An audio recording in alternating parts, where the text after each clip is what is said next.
Hello everyone. एक hospital में जब भी हम में से कोई भी जाता है या अगर आप हॉस्पिटल के एम्प्लॉय भी हैं तो आप जानते हैं कि दवा का एक बहुत बड़ा रोल होता है किसी भी बीमारी के इलाज में। तो हम आज बात करेंगे NABH स्टैंडर्ड्स जो फार्मेसी के लिए एप्लीकेबल हैं और जिसके लिए फार्मेसी में काम करने वाले एम्प्लॉयज़ को ख़ास तौर से ध्यान देना चाहिए। असेसर उनसे क्या प्रश्न पूछने वाले हैं और उनके क्या उत्तर होते हैं। पहली चीज़ तो दो तीन चीज़ें बिल्कुल क्लियर होनी चाहिए फार्मेसी में कि फार्मेसी क्या 24/7 ओपन है, यानी रोज़ खुलती है या उसके कोई टाइमिंग्स हैं। फार्मेसी में हर शिफ्ट में एक क्वालिफाइड फार्मासिस्ट डी फार्मा या बी फार्मा होना बहुत ज़रूरी है। फार्मेसी के में पीछे कोई आदमी खड़ा होकर फार्मासिस्ट को दवा पकड़ा सकता है एज एन असिस्टेंट, लेकिन फार्मासिस्ट ही वो व्यक्ति है जो डॉक्टर का प्रिस्क्रिप्शन देख के, डॉक्टर का पर्चा देख के और वो फिर मरीज को दवा दे और मरीज को दवा समझाए। ये एक बहुत बड़ा फैक्टर है बिकॉज उस व्यक्ति ने दवाओं के लिए ही पढ़ाई की है और वो उस सब्जेक्ट में एक्सपर्ट है। तो जब हम NABH में आते हैं तो NABH पहली चीज़ तो ये कहता है कि फार्मेसी की कुछ रिक्वायरमेंट्स हैं। पहली, NABH चाहता है कि फार्मेसी में क्वालिफाइड लोग काम करें, हर शिफ्ट में कम से कम एक फार्मासिस्ट हो, डी फार्मा या बी फार्मा। ये वो लोग हों जिनमें से किसी एक के नाम से लाइसेंस हो या सबका नाम लाइसेंस में चढ़ा हो। ध्यान रखिए कि फार्मेसी में जो है ना वो लाइसेंस भी कई तरह के होते हैं। एक तो शेड्यूल H और शेड्यूल D1 के लिए होता है, फिर शेड्यूल X होता है, फिर आप अगर नारकोटिक्स दवाएं बेच रहे हैं तो नारकोटिक्स के लिए भी लाइसेंस आपके पास होना ज़रूरी है। ध्यान आपको ये भी देना है कि फार्मेसी में एक साइनेज लगा हो जिसमें फार्मेसी के ओपनिंग आवर्स लिखे हों, कितने बजे से कितने बजे तक खुलेगी। अगर 24 घंटे फार्मेसी खुलनी है तो वो लिखा हो। साइनेज में ख़ास तौर से ये भी मेंशन किया गया हो कि अगर आप कौन सी दवाएं वापस लेंगे। मान लीजिए कि कोई मरीज़ OPD में आया और उसे कार्डियोलॉजिस्ट ने कोई दवा दी 7 दिन के लिए और उसने आपकी फार्मेसी से वो दवा ले ली। 2 दिन बाद दवा की कुछ परेशानियों के साथ वो डॉक्टर के पास आया और उसने दवा को दिखाया डॉक्टर को और डॉक्टर ने बोला नहीं, ये दवा आपके लिए ठीक नहीं है, आप दवा चेंज कर लीजिए। सो डॉक्टर ने अपने पर्चे पे दवा चेंज कर दी। अब वो फार्मासिस्ट आपके पास वापस फार्मासिस्ट के पास वो मरीज वापस आया। मरीज वो दवा वापस दे सकता है आपको कि नहीं, आपकी उस पर क्या पॉलिसी है, ये बिल्कुल क्लियरली लिखा होना चाहिए, बड़ा बड़ा हिंदी और इंग्लिश में। मैं हिंदी में इसलिए बोल रहा हूँ बिकॉज जहाँ मैं हूँ वहाँ हिंदी लोकल लैंग्वेज है। हो सकता है कहीं और कोई और लोकल लैंग्वेज हो, तो एक लोकल लैंग्वेज और एक इंग्लिश में लिखा होना ज़रूरी है। ये कुछ भी हो सकता है। आप ये भी लिख सकते हैं कि बिकी हुई दवा वापस नहीं होगी, जैसे परचून में लिखा रहता है कि बिका हुआ माल वापस नहीं होगा। दूसरा तरीका ये हो सकता है कि आप ये कह सकते हैं कि अगर आप वैलिड बिल के साथ दवा लाते हैं और दवा के स्ट्रिप में बैच नंबर, एक्सपायरी और दवा का नाम विजिबल है तो आप दवा वापस लेके दूसरी दवा दे देंगे। तो ये चीज़ OPD फार्मेसी में बिल्कुल क्लियरली साइनेज में लिखी होनी चाहिए। और IPD में आपकी कोई भी जो रूल बुक या बुकलेट आप मरीज़ के रिश्तेदार को या मरीज़ को देते हैं एडमिशन के समय, उसमें लिखा होना चाहिए कि आप कौन सी दवाएं मरीज से वापस लेंगे या नहीं लेंगे। आप ये मेंशन करें, लेकिन ये आप बिल्कुल क्लियरली बड़ा बड़ा मेंशन करें। दूसरा जो जहां फार्मासिस्ट का रोल है वो है मेडिकेशन स्टोरेज पे। मेडिकेशन स्टोरेज देखिए बहुत ही इंपॉर्टेंट चीज़ है। दवाएं अलग अलग टेम्परेचर में और अलग अलग एनवायरनमेंट में रखी जाती हैं और वो फार्मेसी के अंदर ही नहीं, फार्मेसी में आने से पहले भी उन चीज़ों का ध्यान दिया जाना चाहिए। मैं आपको एक एग्जांपल देता हूँ। देखिए कुछ दवाएं जिस लिखा होता है कि 25 डिग्री सेल्सियस के अंदर उन्हें रखा जाना चाहिए। कुछ दवाएं होती हैं जो 2 से 8 डिग्री के अंदर रखी जानी चाहिए, और कुछ वैक्सीन्स होती हैं जो माइनस के टेम्परेचर में रखी जाए, जैसे -8, -20। तो आपके पास जो दवाएं आप रख रहे हैं उसको रखने की सुविधा होनी चाहिए, टेम्परेचर रिकॉर्डिंग की सुविधा होनी चाहिए, और ह्यूमिडिटी रिकॉर्डिंग की सुविधा होनी चाहिए। तो आपके फ्रिज में एक थर्मामीटर लगा हो जो कैलिब्रेटेड हो, और आप उसका टेम्परेचर रिकॉर्डिंग कर रहे हो रोज कम से कम 2 बार, और रूम का टेम्परेचर और ह्यूमिडिटी जिसमें आप फार्मेसी चला रहे हैं उसमें टेम्परेचर और ह्यूमिडिटी मॉनिटर होनी चाहिए, और किसी को उसे रोज रिकॉर्ड करना चाहिए। ये हो गई फार्मेसी के अंदर की बात।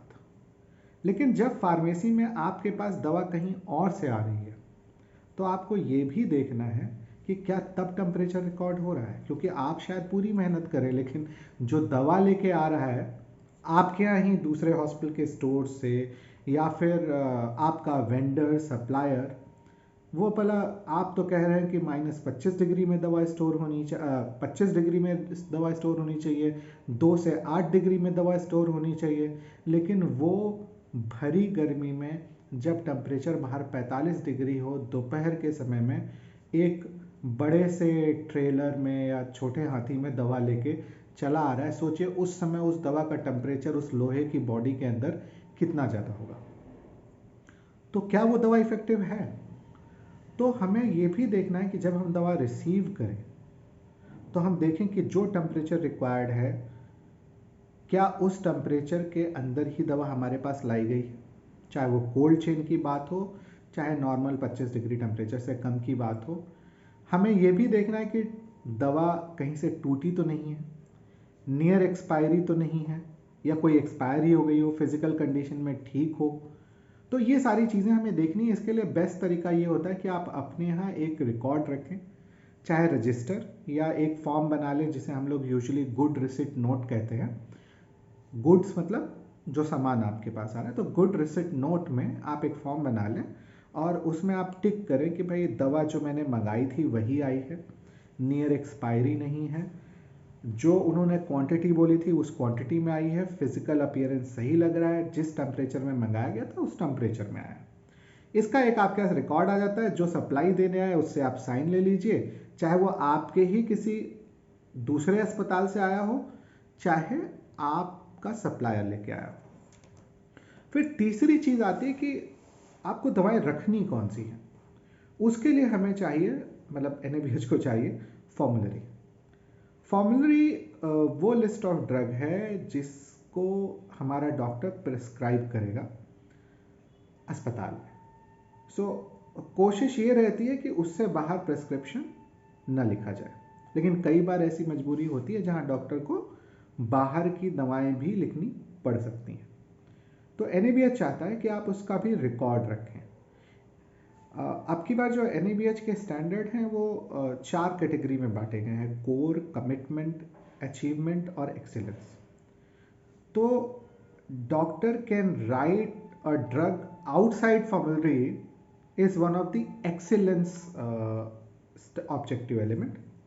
इसका मतलब ये है कि जो पहली बार फाइनल असेसमेंट के लिए जा रहे हैं उनके लिए ये स्टैंडर्ड को कंप्लाई करना ज़रूरी नहीं है, लेकिन अगर आप करते हैं तो बहुत बेहतर है। That is why it is called excellence. तो फार्मेसी और फार्मासिस्ट से ये एक्सपेक्टेड है कि कितनी दवाएं लोकल परचेज से खरीदी गई, कितनी बार इमरजेंसी ड्रग्स का स्टॉक आउट हुआ, इसका एक आपको रिकॉर्ड रखना पड़ेगा। तो आप कोई ना कोई रजिस्टर जरूर बनाते हैं अपनी इन्वेंट्री के लिए कि भाई मुझे अपने वेंडर को ऑर्डर में क्या लगाना है, या मुझे अपने ही स्टोर से क्या क्या चीज़ें मंगानी, तो कहीं आप लिखते हैं।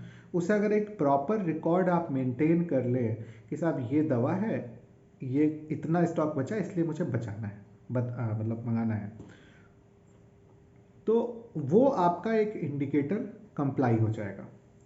दूसरा जो मैंने कहा इमरजेंसी ड्रग्स, तो इमरजेंसी ड्रग्स क्या होती हैं? इमरजेंसी ड्रग्स हम उन्हें कहते हैं जो मरीज में कि किसी इमरजेंसी में काम आए। यहाँ पे उनका जो पर्याय है वो है जब मरीज कोलैप्स कर जाए, उसे कार्डियक अरेस्ट आ जाए।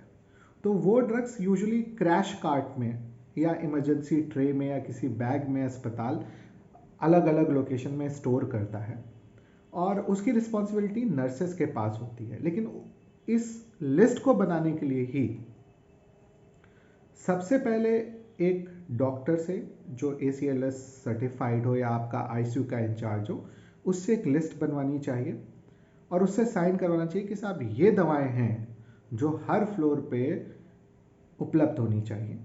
और आपको फार्मेसी में ये इंश्योर करना है कि कभी भी आपके पास ये दवा आउट ऑफ स्टॉक ना हो। एक मिनिमम स्टॉक आप इन्वेंट्री आप हमेशा मेंटेन करें और अगर किसी एक डिफाइंड लेवल के जो आपने डिसाइड किया हो उसके नीचे अगर जाने लगे तो आप उसको रीऑर्डर कर दें, जिससे कभी भी आपका स्टॉक उन दवाओं का ज़ीरो ना हो। आपको दो तीन चीज़ें और करनी है, जैसे कि आपको लुक अलाइक और साउंड अलाइक ड्रग्स की एक लिस्ट बना के रखनी है। लुक अलाइक ड्रग्स वो होती है जो देखने में एक जैसी होती हैं। कई बार एक ही कंपनी की दवाएं जो हैं उनकी पैकेजिंग एक जैसी होती है, या एक ही नाम की दवा जिसकी अलग अलग स्ट्रेंथ हैं उनका पैकेट एक ही जैसा दिखता है, तो उसमें देने में उठा के देने में गलती हो जाती है। और साउंड अलाइक वो होती हैं जो सुनने में एक जैसी हों। तो फार्मेसी में यूजुअली जब आप पर्चा देख के दवा निकाल रहे हैं और भीड़ बहुत ज़्यादा है तो लुक अलाइक ड्रग्स में गलतियां होने के चांसेस ज़्यादा होते हैं। जबकि नर्सिंग स्टेशन पे यूजुअली जब आप वर्बल ऑर्डर आपको मिल रहे होते हैं नर्सेस को, या फ़ोन पे कभी आपने लिया, तो आपको साउंड अलाइक ड्रग्स की गलतियां ज़्यादा समझ में आती हैं।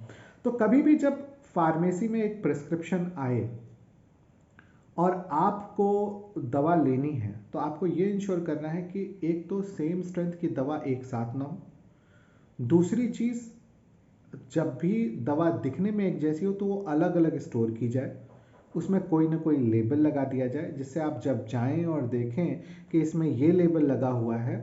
कोई भी कलर आप डिसाइड कर सकते हैं, रेड ग्रीन ब्लू आपकी चॉइस है, लेकिन वो आप डिफाइन कर दें कि ये रेड कलर का मतलब हाई रिस्क है, ग्रीन कलर का मतलब लुक अलाइक है, ब्लू कलर का मतलब साउंड अलाइक है। तो आप जो डब्बे में उस दवा को रखेंगे उसी डब्बे में वो स्टिकर लगा दें कि ये जो है यहाँ पे खतरा है, ये लुक अलाइक है, तो मुझे इस पर खास तौर से ध्यान देना है कि मैं सही ड्रग और सही डोज दूं।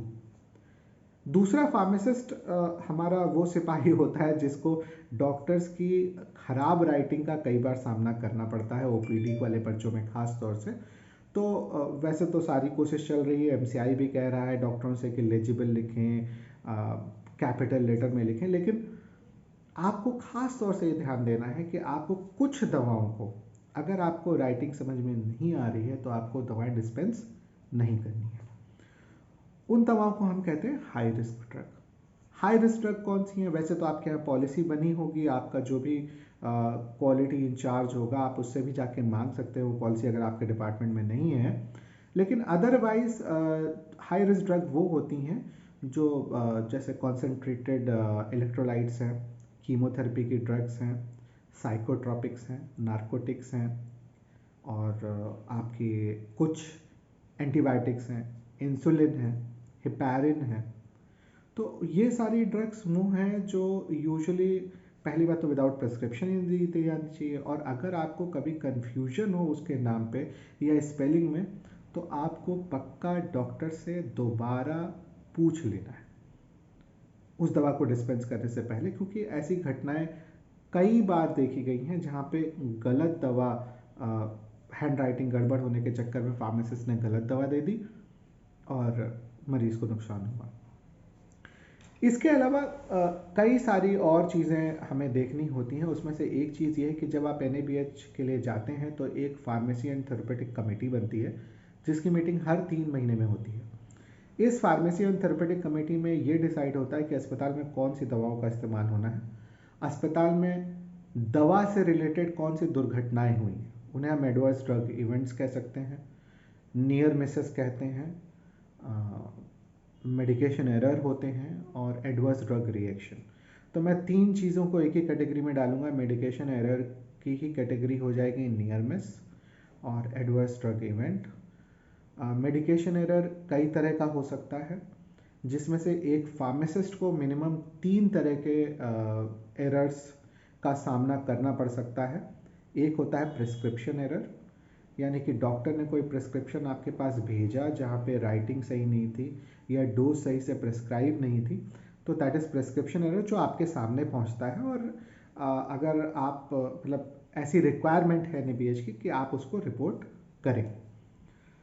दूसरा है ट्रांसक्रिप्शन एरर। जब आईपीडी में दवाएं लिखी जाती हैं तो नर्सेस उन दवाओं को, डॉक्टर की दवाओं को कॉपी करती हैं, एक तो अपने मेडिकेशन ऑर्डर में, और कई बार दवा मंगाने के लिए इंडेंट बुक में लिख के फार्मेसी में भेजती हैं। अगर बिलिंग जो है मरीज़ को डायरेक्टली नहीं हो रही है, मतलब आईपीडी में यूजुअली ऐसा होता है ना कि आप मरीज़ को बार बार मेडिकल स्टोर नहीं भेजते, दवाएं अंदर से ही आ जाती हैं, तो उसके लिए आप डायरेक्टली इंडेंट भेज देती हैं नर्सें और दवा आ जाती है। तो कई बार नर्सेस लिखने में गलती कर देती हैं, तो उसे हम ट्रांसक्रिप्शन एरर कहते हैं। वो भी एक फार्मासिस्ट की जिम्मेदारी है कि वो रिपोर्ट करे। और तीसरी होती है डिस्पेंसिंग एरर, यानी कि जब आप दवा उठा के दे रहे हैं तब आपसे गलती हो जाए, गलत डोज चली जाए। कई बार आप किसी से बात कर रहे हैं या बहुत भीड़ है या आप ओवरवर्कड हैं और आपने गलती से गलत दवा उठा के दे दी या गलत डोज उठा के दे दी, लुक अलाइक दवा उठा के दे दी जो देखने में वैसी ही थी, तो ये भी एक्सपेक्टेड है कि आप उसे खुद रिपोर्ट कर दें, बजाय इसके कि बाद में नर्स के पास पहुंचे और नर्स बोले अच्छा ये तो देखो इन्होंने गलत दे दी तो हम इनको रिपोर्ट करते हैं। तो इससे अच्छा है कि आप खुद ही, अगर आप रियलाइज़ करते हैं इस बात को, तो आप उसे इमीडिएटली रिपोर्ट कर दें। इवन जो मैं नियर मिस कह रहा हूँ उसका मीनिंग यही होता है कि आपने मान लीजिए दवा पॉलीथीन में डाल दी या बैग में डाल दी देने के लिए कि ये दवा ले जाओ, फिर आपने रियलाइज़ किया अरे यार मैंने तो गलत दवा डाल दी, तो मैंने निकाल के सही दवा रिप्लेस कर दी, तो ये था नियर मिस। ये इवेंट मरीज तक नहीं पहुंचा, इवन नर्स तक नहीं पहुंचा, लेकिन गलती हुई थी, तो आप इसको भी रिपोर्ट कर सकते हैं। नर्सेस के केस में ये वो होता कि दवा नर्स ने वेरीफाई करी पेशेंट की फाइल से, मरीज तक लेके पहुंची लेकिन मरीज को दी नहीं, इसे भी हम नियर मिस कहेंगे। एडवर्स ड्रग रिएक्शन वो होता है जब कई बार दवा का इंटेंडेड आउटकम वो नहीं होता जो हो गया होता है। जैसे आप कोई दवा दें और मरीज को रैशेस आ जाए, आप कोई दवा दें और मरीज को पेट में दर्द होने लगे, उल्टियाँ आने लगे, तो दवा रिएक्ट कर गई, जिसे हम लोग नॉर्मल चलताऊ भाषा में कहते हैं। तो ऐसी चीज़ों को भी रिपोर्ट किया जाना चाहिए और ये रिपोर्ट एक्चुअली सेडेस्को तक जाती है और फिर उस दवा की जांच होती है। अगर ऐसी घटनाएं कई जगहों से रिपोर्ट हुई हैं पर्टिकुलर बैच के लिए या पर्टिकुलर कंपनी की दवा के लिए, तो ये ज़रूरी है कि अगर आपके यहाँ ऐसी घटना हो रही है तो आप उसे रिपोर्ट करें। फिर फार्मासिस्ट की एक अगली रिस्पॉन्सिबिलिटी होती है रिकॉल। देखिए आप गाड़ियों के बारे में तो सुनते ही होंगे कि ये गाड़ी रिकॉल की मारुति ने या वोल्क्सवैगन ने, तो ऐसे ही दवा में भी होता है। सेडेस्को एक सेंट्रल संस्था है जो दवाओं की क्वालिटी चेक करती है। तो जब ये दवाओं की क्वालिटी चेक करती है तो ये मंथली रिपोर्ट अपनी वेबसाइट पे जाती है, डालती है। आप सेडेस्को की वेबसाइट पे जाइए और अलर्ट्स में आप देखेंगे तो आता है ये। उसमें दो तरह के अलर्ट होते हैं, एक मेडिकल डिवाइसेस का और एक मेडिकेशन का। तो फार्मासिस्ट की जिम्मेदारी है कि वो कम से कम मेडिकेशन का अलर्ट पक्का मंथली लेवल पे चेक कर ले, उसे डाउनलोड करे और देख ले कि उसके पास तो कोई उस पर्टिकुलर ब्रांड की वो दवा उस बैच नंबर की तो नहीं है जो मेंशन्ड है। यूजुअली ज़्यादातर समय ऐसा होता है कि मैन्युफैक्चरर खुद ही उस दवा को रिकॉल कर लेते हैं, लेकिन कई बार छोटी कंपनियां हैं वो आप तक नहीं पहुंच पाई, ट्रेस नहीं कर पाई आप तक, तो आप उसे एक बार चेक कर लें और उस दवा को रिकॉल कर लें जिससे उसे कोई यूज़ ना करे, क्योंकि वो सब क्वालिटी दवा थी। तीसरी चीज़ जो यहाँ पे ज़रूरी है कि जब ये रिकॉल किया जाए तो उसका रिकॉर्ड मेंटेन किया जाए। तो पहला तो एक हमने पॉलिसी बना ली, दूसरा आप सेडेस्को की वेबसाइट पे गए, आपने वो नोटिफिकेशन डाउनलोड कर लिया, लेकिन नोटिफिकेशन सिर्फ डाउनलोड नहीं करना है, फार्मासिस्ट को उस नोटिफिकेशन पे लिखना है कि I have checked, no medication mentioned in this particular recall is found in our pharmacy or has been dispensed from our pharmacy, so no recall required। या अगर आपके यहाँ वो दवा है तो you will write I have checked and we found that there was so and so medication of so and so batch number and we have recalled that and no adverse event has happened. तो ये चीज़ हो गई। अब हम लोग बात कर रहे थे फार्मेसी एंड थेरेपेटिक कमेटी की। तो फार्मेसी एंड थेरेपेटिक कमेटी, जब भी कोई कमेटी होती है तो उसकी एक मिनट्स भी रिकॉर्ड किए जाते हैं। हर 3 महीने में चूँकि मीटिंग होगी तो इसका प्रूफ भी तो हमें असेसर को दिखाना पड़ेगा ना। तो पहली चीज़ तो एक कमेटी बनाई जाए। कमेटी में फार्मासिस्ट एक बहुत इंपॉर्टेंट मेंबर होता है, दूसरे लोग होते हैं एक नर्सिंग स्टाफ, तीसरा अगर आप चाहें तो क्वालिटी का रिप्रेजेंटेटिव आप रख सकते हैं, टोटली आपकी चॉइस है। चौथा वो डॉक्टर जो उस दवा को प्रिस्क्राइब कर रहे हैं, प्रेफरेबली एक मेडिसिन से, एक सर्जरी से, और अगर आपके यहाँ माइक्रोबायोलॉजिस्ट है तो माइक्रोबायोलॉजिस्ट, बिकॉज एंटीबायोटिक यूसेज को वो NABH 5th एडिशन में मॉनिटर करेगा। अगर आपकी ऑर्गेनाइजेशन में आपने किसी को क्लिनिकल सेफ्टी ऑफिसर बनाया है तो आपको उसे भी इस कमेटी में रखना है। क्लिनिकल सेफ्टी ऑफिसर के बारे में मैं एक दूसरे वीडियो में डिस्कस करूंगा। तो ये रिक्वायरमेंट हुई फार्मेसी की जो हम लोग डिस्कस कर रहे हैं। इसके अलावा आपको कुछ इंडिकेटर्स फॉलो करने हैं। तो वो इंडिकेटर्स मैंने आपको 2-3 तो बताए। एक तो लोकल परचेज का रिकॉर्ड, दूसरा आपको मैंने बताया कि वो आइटम जो फॉर्मुलरी में नहीं है, तीसरा मैंने आपको ये बताया कि इमरजेंसी की ड्रग्स का स्टॉक आउट होना, चौथा नियर मिसेस, पांचवा मेडिकेशन एरर, छठा आपका जो इंडिकेटर हम लोगों ने डिस्कस किया एडवर्स ड्रग रिएक्शन, और भी कई इंडिकेटर्स हैं जो हम लोग अभी आगे बात करेंगे। उससे पहले मैं बात करता हूँ, हम लोगों ने मेडिकेशन स्टोरेज की बात करी तो हम लोग अब आगे जाते हैं मेडिकेशन प्रोक्योरमेंट में।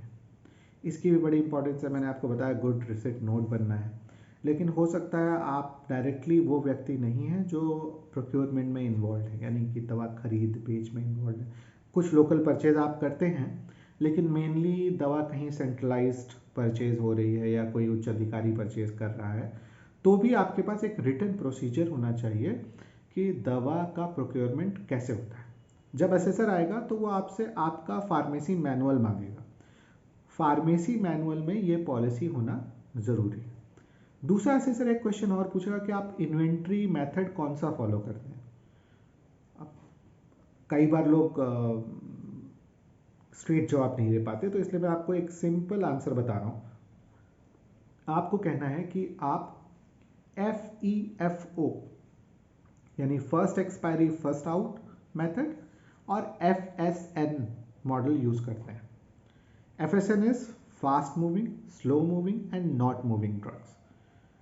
आप चाहे अपने घर के सामने वाला सब्जी वाला ले लीजिए जो ठेले पे निकलता है, या आप किसी भी मेडिकल स्टोर में चले जाइए, किसी भी जनरल स्टोर में चले जाइए, जो सामान ज़्यादा बिकता है वो लोग ज़्यादा रखते हैं, जो कम बिकता है वो कम रखते हैं, जो नहीं बिकता है वो नहीं रखते हैं। कॉमन सेंस, यही आप भी करते हैं। मान लीजिए अगर बुखार के मरीज आपके पास ज़्यादा आ रहे हैं तो आपके पास पैरासीटामोल ज़्यादा होगी, और अगर आपके पास बच्चे नहीं आते हैं तो शायद बच्चों की दवाएं बिल्कुल ना हो, है ना। हो सकता है कैंसर की दवाई आप रखते ही ना हो क्योंकि आपके हॉस्पिटल में कैंसर का इलाज नहीं होता। तो आप FSN मॉडल यूज करते हैं, और दूसरा FEFO यानी जिस मटेरियल की एक्सपायरी पहले होगी आप उसको पहले डिस्पेंस करोगे, राइट। इसके अलावा मैंने आपको बताया कि हाई रिस्क मेडिकेशन की एक लिस्ट बननी है, लोकल लाइक साउंड लाइक की लिस्ट बननी है।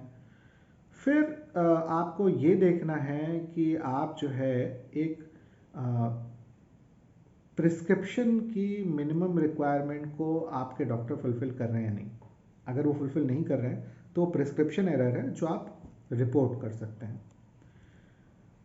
अब हम लोग आते हैं डिस्पेंसिंग में। जो मैंने आपको बताया कि आप अगर कभी भी क्लियरली मेंशन ना हो तो आप उसे डिस्पेंस ना करें, पहले चेक कर लें। जो हम लोग ये डिस्कस कर रहे हैं इसका हम लोग को हर चीज़ का डॉक्यूमेंटेशन भी देना है। तो आप देखें कि आपके पास एक तो फार्मेसी का कोई मैनुअल हो, दूसरा अगर आप फार्मेसी कमेटी के मेंबर हैं तो आपके पास मिनट्स ऑफ मीटिंग हो, तीसरा आपके पास ट्रेनिंग रिकॉर्ड हो। जैसे ये भी एक वीडियो में जो भेज रहा हूँ आपको, ये एक ट्रेनिंग है, लेकिन ट्रेनिंग के बाद आपका पोस्ट ट्रेनिंग इवैल्यूएशन होना बहुत ज़रूरी है और ट्रेनर का आपको फीडबैक देना बहुत ज़रूरी है कि ये ट्रेनिंग एक्चुअली इफ़ेक्टिव थी या नहीं। ये जो ट्रेनिंग है बेसिकली एक एफएक्यू की तरह है। मेरा सजेशन होगा कि आप एक बार अपना मैनुअल जिसमें ये सारी पॉलिसीज़ डिटेल में लिखी हुई हैं उसको ज़रूर पढ़ें और NABH स्टैंडर्ड्स को भी ज़रूर पढ़ें। ये दोनों चीज़ें अगर आपके पास नहीं हैं तो आप अपने क्वालिटी डिपार्टमेंट से इन्हें मांग सकते हैं। अगर कोई क्वेरी हो तो आप मुझे फ़ोन कर सकते हैं, मुझे ईमेल कर सकते हैं, और अगर आप ये दोनों मेरे बारे में नहीं जानते हैं तो नीचे कमेंट में लिख सकते हैं, मैं उसका वहीं रिप्लाई कर दूंगा। Thank you.